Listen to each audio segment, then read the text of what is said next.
menurut kacamata definisi sosial gitu, pernikahan beda agama ya udah wajar aja. Karena apa? Karena masyarakatnya heterogen. Bapak sendiri nih setuju atau enggak terhadap perkawinan beda agama, atau Bapak justru kontra gitu apabila perkawinan beda agama itu dilegalkan di Indonesia? Nah, kalau saya ditanya ya, apakah Bapak setuju dengan adanya perkawinan berbeda agama? Kalau saya katakan setiap orang berhak untuk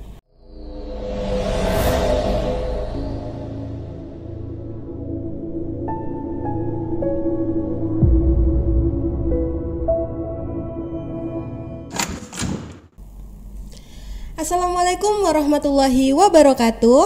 Halo Sobat Hukum, kembali lagi di channel YouTube Fakultas Hukum Universitas Asahan bersama aku Nadia Aulia Putri. Kali ini bincang-bincang santai aku nggak sendiri, aku ditemani oleh teman aku. Hai teman-teman, saya Muhammad Zuhri Afriansyah.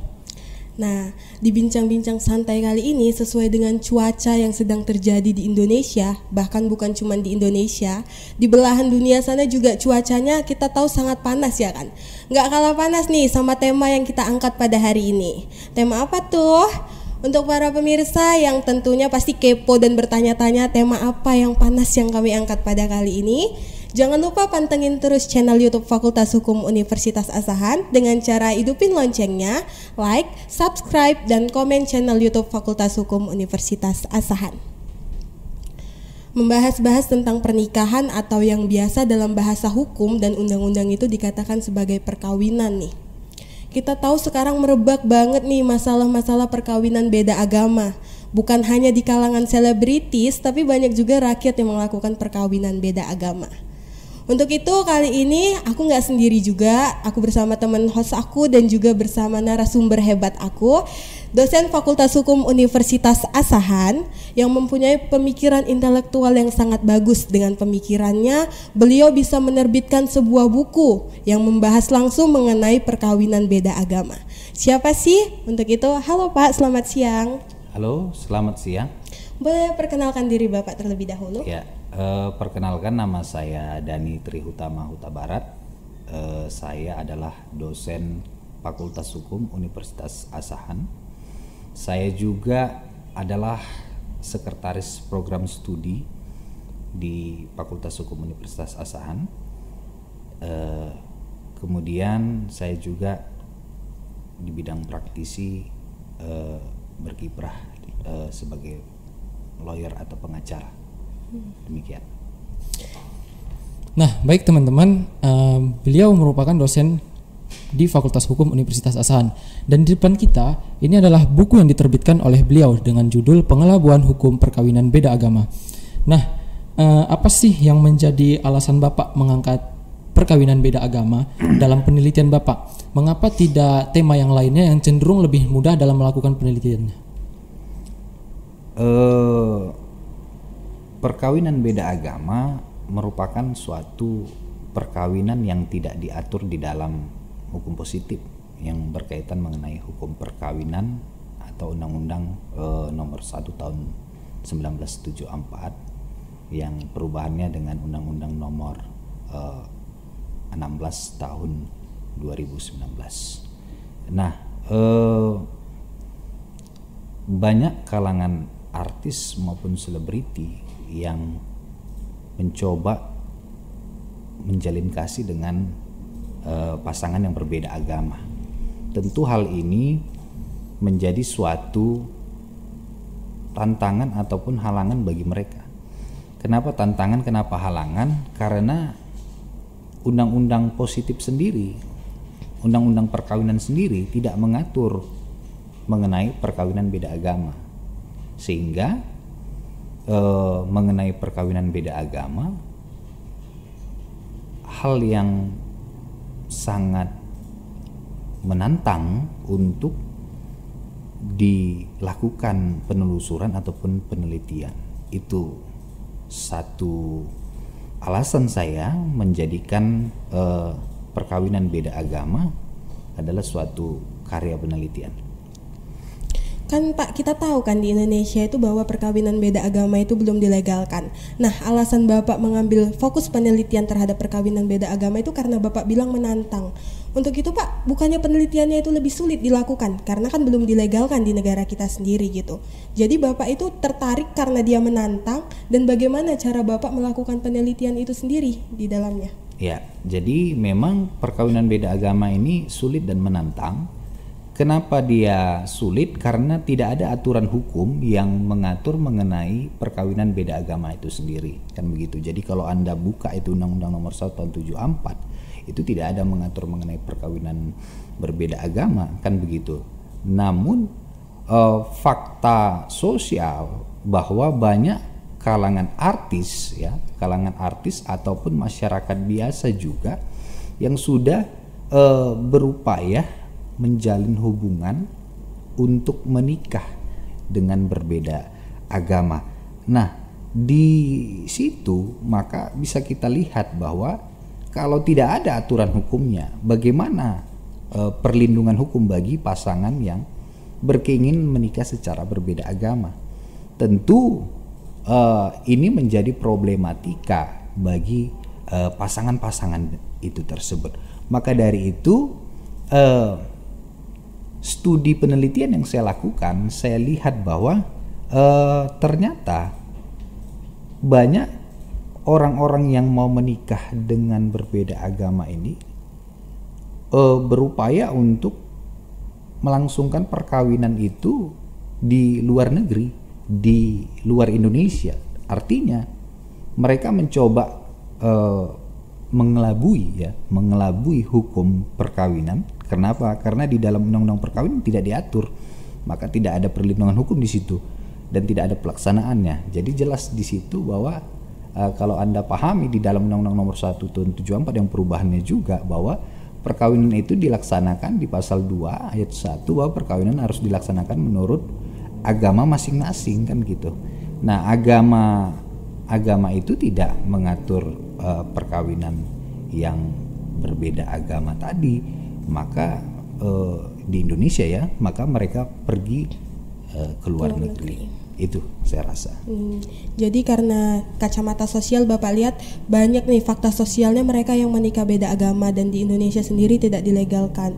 Jadi banyak dari masyarakat bahkan kalangan selebriti itu melakukan pengelabuhan terhadap hukum. Salah satu caranya melakukan pernikahan beda agama di luar negeri agar pernikahan mereka itu bisa dicatatkan, begitu ya Pak? Iya, betul. Jadi kan Pak melihat fakta sosial seperti itu, Bapak mengambil judul ini sebagai fokus penelitian Bapak pada saat itu juga membuat Bapak berpikiran, jadi menurut Bapak hal itu sebenarnya boleh nggak sih Pak berdasarkan penelitian Bapak nih?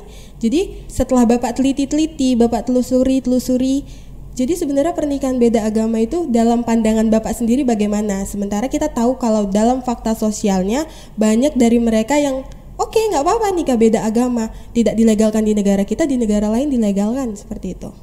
Ya, jadi kalau pandangan saya perkawinan beda agama itu tidak diatur di dalam Undang-Undang Nomor 1 Tahun 74 atau undang-undang yang terbarunya, perubahannya tidak diatur. Maka mereka yang menginginkan perkawinan beda agama tersebut adalah mereka yang memaksakan suatu kehendak secara pribadi, lepas pribadi mereka, karena pemerintah ataupun undang-undang positif peraturan belum ada mengatur mengenai perkawinan beda agama tersebut. Nah, tapi setiap orang tidak bisa kita batasi apa yang ingin dia lakukan, kan begitu. Itu adalah kebebasan mereka secara hak asasi manusia.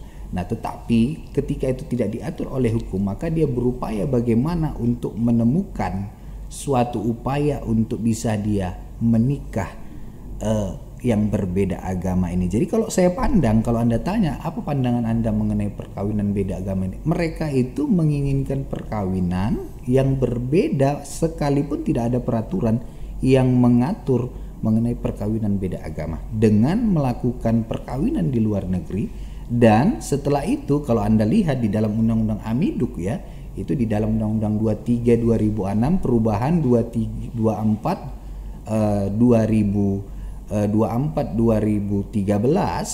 itu bahwa setiap orang yang melangsungkan perkawinan di luar negeri, maka dia ketika kembali ke Indonesia selama 1 selama 60 hari dia akan mencatatkan perkawinan itu, kan begitu, untuk mendapatkan suatu legalisasi, artinya mendapatkan suatu pengesahan dari suatu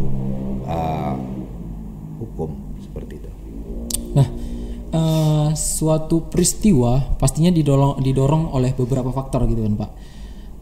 Apa yang menjadi faktor penyebabnya terjadinya pelaksanaan atau pernikahan beda agama ini Pak? Ya, pelaksanaan terjadinya perkawinan beda agama, faktor yang menyebabkan terlaksananya perkawinan beda agama ini adalah umumnya ini adalah di kalangan artis ya, kalau saya lihat. Kenapa begitu? Karena mereka di satu sisi memang kita adalah masyarakat Indonesia yang masyarakat yang beragama, kan begitu, memiliki nilai-nilai agama, sehingga masing-masing ada rasa saling suka yang berbeda agama ini tadi, namun mereka tetap menghargai atau menjaga agama mereka masing-masing gitu. Artinya yang kalau dia Islam menjaga agamanya, tetap dia beragama Islam, tidak murtad, kan begitu, atau yang lainnya pun demikian seperti itu. Nah maka namun hasrat keinginan untuk menikah secara berbeda agama ini ada di dalam diri mereka, dan mereka berkeinginan untuk itu, dan mereka harus wujudkan itu, kan gitu kan, ada ambisi di dalam diri mereka, sehingga umumnya karena kalangan artis ini adalah kalangan beruang ya, berduit kalau kita katakan, kenapa mereka itu kan syuting menghasilkan uang, sehingga proses-proses yang harus ke luar negeri pun yang memakan biaya banyak, atau proses-proses prosedur yang mengeluarkan biaya ya dia lakukan gitu, dia keluarkan, itu tidak menjadi penghambat bagi mereka. Jadi itu salah satu faktor ya, itu salah satu faktor yang dan itu jadi mempengaruhi. Jadi ketika ada upaya yang dilakukan pertama oleh pasangan artis, maka artis-artis yang lain akan mencoba mengikuti upaya yang dilakukan oleh si pasangan artis sebelumnya, kan gitu. Sehingga ini juga mempengaruhi, kalau Anda pelajari secara sosiologi ya, bahwa itu mempengaruhi masyarakat, dan itu menjadi suatu contoh bagi masyarakat bahwa oh ternyata kalau kita berupaya untuk menikah secara berbeda agama berarti bisa ya, kan gitu. Harus kita berjuang dan berupaya, seperti itu dia. Jadi berdasarkan pendapat Bapak, faktor penyebabnya itu selain rasa cinta, yaitu adanya masyarakat Indonesia yang heterogen gitu ya kan Pak, berbeda agama, suku, ras, dan budaya. Berarti itu yang menyebabkan terjadinya pernikahan beda agama itu sendiri. Jadi kan Pak, selain faktor antara rasa cinta ataupun masyarakat Indonesia yang heterogen, ada nggak sih Pak faktor-faktor lain semisal nih faktornya itu adalah kehamilan yang tidak diinginkan, atau kehamilan di luar lah, kita biasa masyarakat awam bilangnya itu kecelakaan gitu, terjadinya kecelakaan. Apakah itu juga menjadi salah satu faktor terjadinya perkawinan beda agama Pak? Kalau itu saya belum, dalam riset penelitian saya tidak ada itu penyebab faktor ya. Saya rasa tidak itu penyebab faktor. Kalaupun ada, saya belum temukan suatu penyebab itu yang mengakibatkan itu salah satu terjadinya perkawinan beda agama. Karena berdasarkan riset penelitian yang saya lakukan, bahwa umumnya masyarakat itu yang mau menikah secara berbeda agama karena mereka umumnya memiliki latar belakang agama yang baik, namun tetap menjaga agamanya, tetap berada pada dia. Tapi di satu sisi ada cinta yang mereka harus perjuangkan seperti itu, sehingga upaya perkawinan beda agama akan mereka lakukan. Itu dia. Nah, undang-undang telah melarang pernikahan beda agama yang tertuai dalam Undang-Undang Nomor 1 Tahun 1974. Dampak dari pernikahan beda agama ini dalam penelitian Bapak ini ataupun dalam pandangan Bapak bagaimana? Dampak dari adanya perkawinan beda agama adalah bagi anak dari hasil perkawinan beda agama itu sendiri. Jadi memang, jadi sebelumnya saya jelaskan dulu bahwa di dalam undang-undang perkawinan, bahwa perkawinan itu dilaksanakan menurut agama masing-masing dan dicatatkan, kan begitu. Jadi kalau dia yang berbeda agama, maka dia itu mendapatkan suatu pencatatan dari suatu penetapan pengadilan. Jadi ada penetapan pengadilan untuk perkawinan itu bisa dicatatkan. Konsekuensinya dari perkawinan beda agama ini bahwa si anak akan mengalami kesulitan dalam hal menentukan agamanya, karena umumnya kalau pasangan yang menikah secara seagama, kan begitu, maka otomatis anak itu akan beragama yang sama dengan ayah dan ibunya, sama seperti kita, kan begitu. Jadi itu yang menjadi kesulitan pertama, si anak akan mengalami suatu pendidikan sosial di dalam keluarganya yang cukup membuat dia membingungkan, kan begitu, agak bingung. Kenapa? Karena di satu sisi dia lihat tradisi, dia lihat suatu ritual keagamaan yang dilakukan oleh ayah dan ibunya berbeda-beda. Nah, yang kedua adalah bahwa mengenai suatu peristiwa hukum, ya, peristiwa hukum itu bisa suatu kelahiran, ya, salah satunya, kemudian ada namanya kematian, kan gitu. Kematian yang terjadi dari suatu perkawinan yang berbeda agama tentu menimbulkan suatu pandangan hukum yang cukup signifikan. Kenapa saya katakan? Karena dari sisi, kalau secara sepemahaman saya, ya, bahwa kalau dia secara Islam harus seagama, kan begitu. Kalau dia menurut hukum perdata, maka dia harus seagama sedarah. Nah, di sini di satu sisi ada perbedaan, ya kan, ada perbedaan antara agama si ibu dengan si ayah. Nah, dari sini bisa menimbulkan suatu pengajuan ataupun permohonan hukum kepada pengadilan yang dilakukan oleh ahli waris ketika ada salah satu pewaris yang meninggal dengan berbeda agama. Jadi begitu dia. Jadi sama halnya dengan ketika seseorang pindah agama tetapi dia bagian ahli waris dari orang. Tapi udah jelas memang secara hukum dikatakan bahwa ketika orang berpindah agama maka putuslah hubungan warisnya. Tapi disinilah yang saya katakan kesulitan yang akan terjadi kalau pasangan itu tadi berbeda agama. Berarti dampaknya itu Pak ada mengenai pencatatan perkawinannya, status anaknya itu sendiri, betul. Terus status hukumnya itu, mengenai kewarisan juga, kewarisan ya, juga. Menyenggol mengenai pencatatan perkawinan Pak. Jadi kan mereka tuh melakukan pencatatannya itu di negara luar tuh Pak. Jadi kalau mereka balik misalnya ke Indonesia nih, kan pasti kemungkinan besar mereka balik menjumpai keluarganya yang ada di Indonesia, di mana itu belum dilegalkan gitu. Status mereka itu seperti apa Pak? Status mereka itu tidak ada status, ya, tidak ada status. Kenapa? Karena tidak ada pengesahan yang dilakukan sebelum pengesahan itu, kan gitu. Bisa dibilang perkawinan itu belum sah. Siapa mengatakan perkawinan itu belum sah? Ya undang-undang. Karena dikatakan undang-undang perkawinan sah apabila dilaksanakan menurut agama masing-masing dan dicatatkan menurut aturan hukum negara, kan gitu. Jadi sepanjang itu tidak sah gitu. Oh, jadi selama dia di Indonesia dan perkawinan mereka itu belum dicatatkan di negara di mana mereka berada, berarti tidak sah, ya kan Pak? Karena di Indonesia itu tidak dilegalkan. Jadi kan Pak, karena di Indonesia itu nggak dilegalkan, terus mereka itu terjadi misalnya terjadi kalau kita biasanya itu KDRT atau mereka ada yang ingin bercerai, ada yang bermasalah itu antara suami, istri, ayah dan ibunya itu bermasalah. Itu mereka mengaturnya kemana Pak? Mengurus perceraian itu biasanya kemana? Ke negara asal mereka menikah atau di Indonesia juga bisa gitu Pak? Sebenarnya kalau mereka bawa itu ke Indonesia, ya Indonesia tidak mengakui adanya perkawinan mereka, itu satu.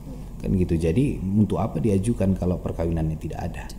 Itu satu. Yang kedua adalah mereka harus mencoba untuk melakukan upaya hukum untuk bercerai di luar negeri, kan begitu. Bercerai secara agamanya karena mereka melangsungkan perkawinan atau kegiatan ritual keagamaan perkawinan itu ya di luar negeri. ya kan? Maka di mana peristiwa hukum itu terjadi, disitulah diakhiri kembali kan gitu. Tapi kalau dibawa ke Indonesia seperti saya katakan tadi bahwa itu tidak bisa. Kenapa? Karena negara tidak mengakui adanya perkawinan mereka. Tujuan perkawinan beda agama dari luar datangnya ke Indonesia dan dicatatkan agar mereka diakui oleh negara bahwa mereka telah melangsungkan perkawinan. Kan seperti itu. Itu tujuannya. Namun kalau perkawinan mereka saja belum disahkan oleh negara, belum mendapatkan pencatatan dari suatu negara, sehingga ini menimbulkan suatu kebingungan bagi pasangan itu konsekuensi dari suatu perkawinan beda agama.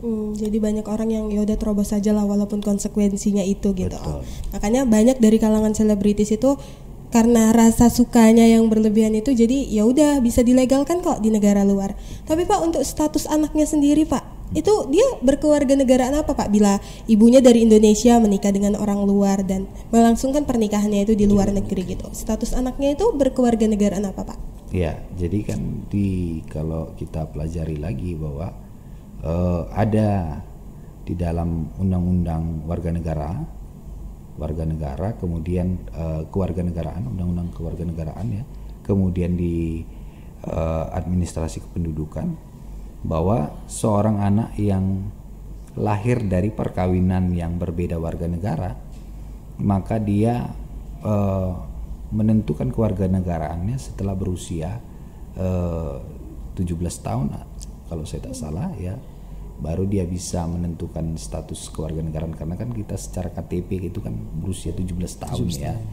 Jadi di situ baru dia bisa menentukan kewarganegaraannya. Sepanjang dia belum menentukan kewarganegaraannya, maka dia masih statusnya ganda, masih bisa ayahnya, bisa ibunya gitu. Berarti karena itulah anak itu pasti dilema ya kan Pak, memilih status kewarganegaraannya, memilih agamanya, itu dampak dari pernikahan beda agama itu ya kan Pak. Betul. Tapi karena mungkin karena rasa ketertarikan yang berlebihan, jadi mereka menganggap yang dampak tadinya itu negatif menjadi positif. Nah, di negaranya itu menjadi positif gitu. Selain status anak Pak, terus pencatatan perkawinan gitu. Bila antara suami dan istri ini, suaminya melakukan KDRT terhadap istrinya, tapi melakukannya itu di Indonesia gitu kan Pak. Nah, KDRT itu kan termasuk kekerasan. Nah, kekerasan itu termasuk tindak pidana gitu. Dalam hukum internasional, bila ada campur tangan warga asing, berarti kan dia dihukum sesuai di mana negara dia melakukan tindakan pidana tersebut gitu Pak. Jadi untuk dalam hal ini, apakah dia dihukum sesuai negara di mana mereka ada gitu walaupun perkawinannya belum dilegalkan, atau dia dihukum di negaranya sana apabila ada pelaporan dari istrinya Pak? Ya, ini terlalu tinggi ya. Iya. Ya. Dia complicated berhubungan hukum internasional. Ya, jadi mengenai pasangan yang berbeda warga negara, kalau ada suatu peristiwa hukum, katakanlah suatu penganiayaan yang dilakukan oleh suami kepada seorang istri, maka kita lihat bahwa undang-undang kan sudah jelas mengatur mengenai undang-undang perlindungan perempuan dan anak ya, jelas itu. Kemudian setiap warga negara itu kan melekat hak nasionalitasnya, hak sebagai warga negaranya, maka wajib untuk mendapatkan perlindungan hukum. Kalau tak salah saya pernah seperti kasus Manohara ya. Manohara itu warga negara Indonesia, kemudian suami adalah warga negara Malaysia, tapi dia mengalami suatu penganiayaan sehingga ada upaya yang dilakukan oleh penasihat hukumnya yang ada di Indonesia untuk melakukan suatu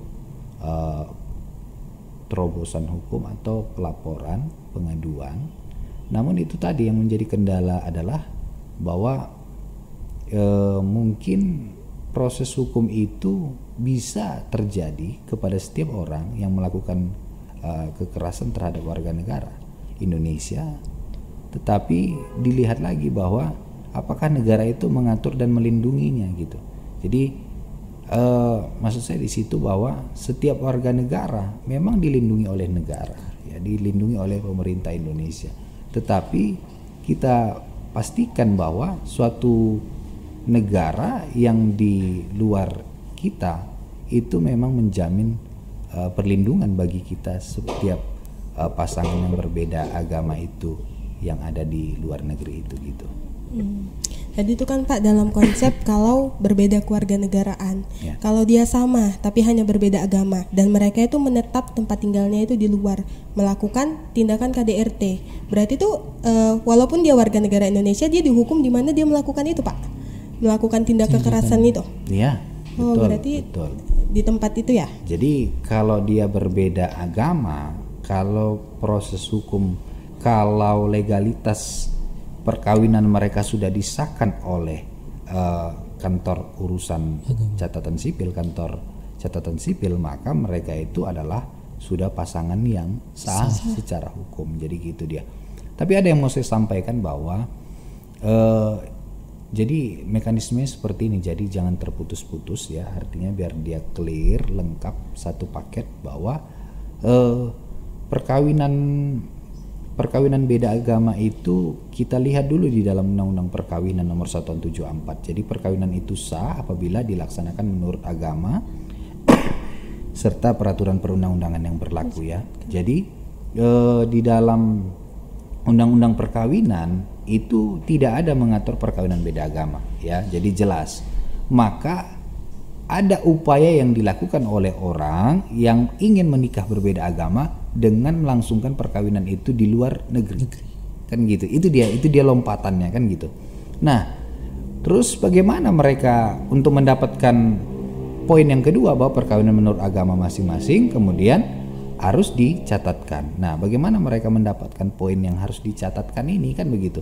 Nah, poin untuk harus dicatatkan ini sebenarnya ada yang mau saya sampaikan bahwa Undang-Undang Amiduk ya, administrasi kependudukan kalau Anda buka ya, itu di dalam Undang-Undang Nomor 23 Tahun 2006, perubahan 24 Tahun 2013. Di pasal 34 disampaikan di situ perkawinan sah apabila dicatatkan menurut peraturan perundang-undangan. Perkawinan sah apabila dicatatkan menurut peraturan perundang-undangan. Jadi dua undang-undang sudah menyatakan bahwa perkawinan sah apabila dicatatkan menurut peraturan perundang-undangan. Nah, di dalam pasal 34, setelah itu pasal 35, bahwa pasangan yang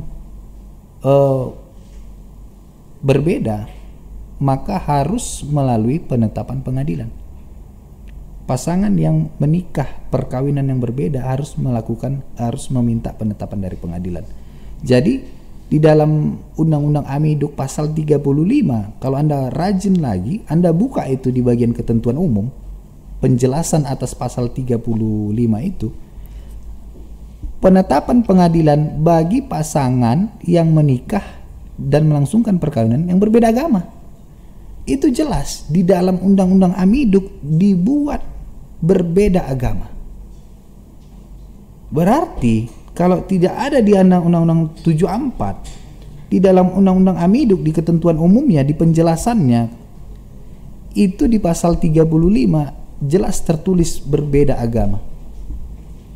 Berarti secara tidak langsung undang-undang memberikan peluang, memudahkan atau memberikan suatu informasi. Setelah melangsungkan perkawinan yang berbeda itu, mari daftarkan ke kantor catatan sipil. Oh, jadi walaupun belum dilegalkan tapi ada kelonggaran dari Ada negara kelonggaran itu ya, hukum. Pak? Itu yang mau saya sampaikan bahwa ternyata ini menjadi catatan bagi pembuat aturan bahwa perlu hati-hati dalam menciptakan peraturan itu. Kenapa? Bisa saja itu menjadi peluang untuk terjadi perkawinan yang berbeda agama. Jadi secara terincinya, jika ada warga negara Indonesia si A memiliki agama yang berbeda dengan si B, mereka menjalin kasih menjadi pasangan dan memberlangsungkan pernikahan di luar negeri. Ketika mereka balik ke Indonesia, mereka mengajukan suatu permohonan ke pengadilan yang nantinya akan disampaikan untuk dicatat di catatan sipil. Begitu kira-kira, Pak? Betul, pas. Itulah dia mekanisme yang selalu ini dilakukan oleh pasangan selebriti, meminta penetapan dari, dan saya pernah melakukan dalam penelitian saya ya. Jadi dalam buku ini saya juga dalam buku pengelabuan hukum perkawinan beda agama, kemudian dalam suatu artikel jurnal saya yang saya terbitkan, saya masukkan dalam USM ya, jurnal Bersinta 3. Di situ saya sampaikan di dalam penelitian saya itu bahwa itulah mekanisme yang umum yang dilakukan oleh pasangan artis atau siapapun itu, yang bukan pasangan artis tapi siapapun itu melangsungkan perkawinan beda agama itu, seperti itulah mekanisme hukum yang harus ditempuh. Dan itu ketika saya lakukan penelitian data, kebetulan saya melakukan risetnya itu adalah di Dinas Capil Tanjung Balai. Saya lakukan riset lagi di Dinas Capil Kisaran. Saya dapat informasi bahwa untuk Sumatera Utara hanya satu di Sumatera Utara, yaitu di Kota Medan. Nah, tapi kalau saya buka itu di Direktori Mahkamah Agung, penetapan permohonan pengesahan perkawinan berbeda agama, ada 1.700 penetapan permohonan perkawinan berbeda agama. Berarti penduduk Indonesia 1.700 pasangan sudah membuat permohonan dan penetapan pengesahan dari pengadilan untuk disahkan bahwa mereka sudah melangsungkan perkawinan berbeda agama. Untuk itu Pak, mereka melakukan penetapannya di negara Indonesia itu kan, di Indonesia belum legal. Itu ada jangka waktunya nggak Pak? Misalnya di sana mereka udah menikah, udah dicatatkan. Balik ke Indonesia mereka mau mengajukan permohonan pencatatan perkawinan. Itu jangka waktunya kira-kira ada nggak Pak? Atau setelah balik mau mengajukan, ya udah oke, dicatatkan gitu ya, langsung aja. Jadi jelas dalam undang-undang itu kan 60 hari. Jadi setelah 60 hari itu, maka kita mohonkan kepada pengadilan untuk ditetapkan bahwa adanya perkawinan beda agama. Setelah penetapan itu, maka pengadilan akan memerintahkan. Jadi ketika saya wawancara dengan Capil, ada bagian pegawai kecapilan itu, sebenarnya orang banyak yang menikah secara agama A, kemudian secara agama B. Sudah berbeda agama sebenarnya di Indonesia. Tetapi dalam pencatatannya di Indonesia itu tidak bisa, harus memilih.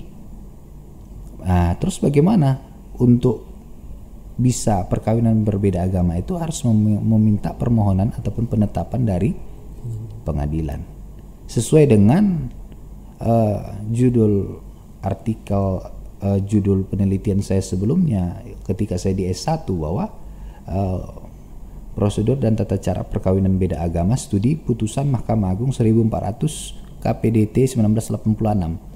Itu jelas. Jadi setiap orang ingin menikah secara beda agama harus memintakan permohonan kepada pengadilan. Jadi berdasarkan 1400 berapa tadi saya katakan? 1700. Ya, itulah menjadi pedoman pelaksanaan perkawinan beda agama dan penetapannya. Jadi Pak, yang 1.700 itu masih dalam bentuk permohonan dan belum dicatatkan penetapannya atau bagaimana Pak? Atau dari permohonan ke pencatatan penetapannya itu butuh waktu lagi Pak? Karena kan banyak tuh kan Pak ya, pasangannya. Jadi kalau Anda buka itu putusan Mahkamah Agung itu, di dalam putusan Mahkamah Agung itu ketika seorang memohonkan penetapan dan pengesahan dari pengadilan, maka berdasarkan putusan penetapan pengadilan itu langsung memerintahkan kantor catatan sipil di mana pasangan ini bertempat tinggal untuk dicatatkan perkawinan mereka dan dibuatkan akta pengesahannya. Jadi pengadilan yang langsung memerintahkan pengesahan perkawinan mereka. Jadi mereka bukan tunggu putusan pengadilan, bawa lagi ke Capil, tunggu lagi dari Capil bagaimana hasilnya, tidak. Langsung pengadilan yang memerintahkan bahwa memerintahkan kantor catatan sipil untuk mencatatkan perkawinan berbeda agama tersebut. Jadi sistematikanya itu langsung melakukan aja permohonan nih Pak, nanti bakalan dicatatkan gitu langsung kan Pak. Iya. Jadi selain itu kan Pak, karena dia tidak dilegalkan di Indonesia tuh, jadi banyak pasangan-pasangan yang menghalalkan cara melakukan pengelabuhan seperti yang buku Bapak buat nih. Berarti di dalam buku ini tuh tertuang tuh semua sistematika dari awal mengenai pengertian perkawinan beda agama. Atau Bapak boleh spoiler dikit isi bukunya nih Pak? Iya, jadi buku ini adalah suatu karya kami ketika kami mengalami proses yang panjang, yaitu mengikuti suatu penelitian di mana penelitian ini memenangkan hibah dari Dikti. Nah, penelitian ini berjudul Pengelabuan Hukum Perkawinan Beda Agama, yang awalnya dari suatu artikel kemudian akan kami terjemahkan kembali menjadi suatu buku. Dan buku ini bukan ini langsung terdaftar di Hak Kekayaan Intelektual Republik Indonesia, judul Pengelabuan Hukum Perkawinan Beda Agama ini. Di dalam buku ini akan Anda baca dan Anda temukan ketika Anda baca di situ beragam macam bentuk-bentuk pengelabuan yang dilakukan oleh pasangan-pasangan yang menikah secara berbeda agama, dan contoh-contoh pasangan yang menikah secara berbeda agama juga banyak di sini, dan peraturan agama ya. Jadi saya coba kutip beberapa ayat-ayat ataupun sumber-sumber hukum agama yang tidak memperbolehkan perkawinan yang berbeda agama itu. Jadi saya mencoba memperkuat dari sisi agama, saya memperkuat dari sisi contoh-contoh orang yang melangsungkan perkawinan berbeda agama, dan saya melihat dari sisi peraturan perundang-undangan yang berlaku. Itu dia. Jadi Pak, menurut pendapat Bapak setuju apa enggak ini sama pernikahan beda agama? Soalnya gini, menurut kacamata definisi sosial gitu, pernikahan beda agama ya udah wajar aja. Karena apa? Karena masyarakatnya heterogen, berbagai agama ada di sini, dan kita itu nggak bisa menolak perasaan kita nggak bisa ngontrol nih perasaan kita sendiri, kita mau suka sama yang seagama atau enggak gitu. Jadi Bapak sendiri nih setuju atau enggak terhadap perkawinan beda agama, atau Bapak justru kontra gitu apabila perkawinan beda agama itu dilegalkan di Indonesia? Ya, oke. Sebelum saya menjawab pertanyaan Anda itu, kalau gitu maka saya akan memberikan beberapa persepsi ya. Jadi kalau kita ambil dari persepsi orang yang mau memaksakan kehendak tanpa mementingkan agama, maka terjadilah perkawinan berbeda agama, tetapi akan ada konsekuensi yang terjadi, yaitu konsekuensinya seperti yang sudah saya jelaskan tadi, yaitu konsekuensinya akan sulit si anak, kemudian akan sulitnya mengenai kewarisan. Itu akan terjadi pada orang yang melangsungkan perkawinan yang berbeda agama. Tetapi kalau Anda pandang dari persepsi yang kedua, yang bagian B, bahwa perkawinan tidak harus berbeda agama akan jauh lebih mudah untuk dilakukan. Kenapa? Karena yang pasti ritual ataupun kegiatan keagamaan itu pasti satu, kan gitu. Itu perbandingannya dengan yang perkawinan yang berbeda agama tadi. Kemudian dalam hal pembagian warisannya pun akan dimudahkan. Kenapa? Karena memakai satu sistem agama. Itu tadi seperti Anda katakan juga bahwa masyarakat Indonesia ini karena dia sistemnya itu yang beragam, ya kan, maka dimungkinkan akan terjadi penyatuan yang pasangan-pasangan yang menikah secara berbeda tadi. Nah, kalau saya ditanya ya, apakah Bapak setuju dengan adanya perkawinan berbeda agama? Kalau saya katakan setiap orang berhak untuk menentukan pilihannya, tetapi perlu dilihat dan diperhatikan konsekuensi dari perkawinan berbeda agama itu. Apakah Anda mampu, apakah Anda sanggup untuk mempertanggungjawabkan ketika Anda untuk melakukan suatu perbuatan perkawinan berbeda agama tersebut, atau Anda memang tidak sanggup.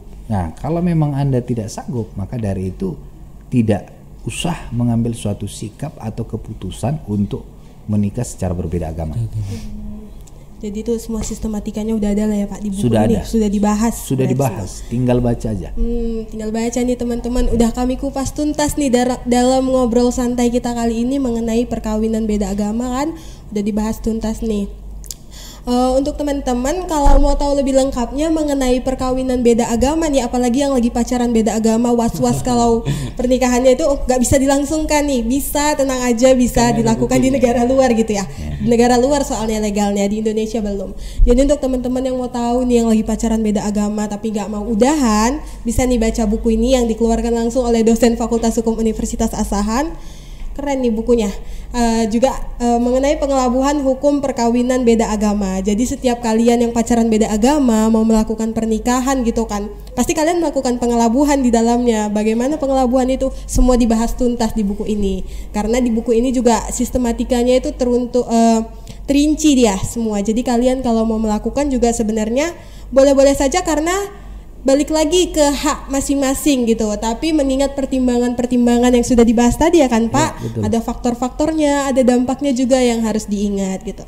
Jadi untuk sobat hukum semua, sekian aja nih ngobrol-ngobrol santai aku bareng sama teman host aku dan juga bareng narasumber hebat kita, dosen Fakultas Hukum Universitas Asahan. Untuk pemirsa jangan lupa sesuai kata-kata aku di awal tadi untuk dihidupin loncengnya, subscribe, like, dan komen channel YouTube Fakultas Hukum Universitas Asahan. Baik, aku akhiri. Assalamualaikum warahmatullahi wabarakatuh.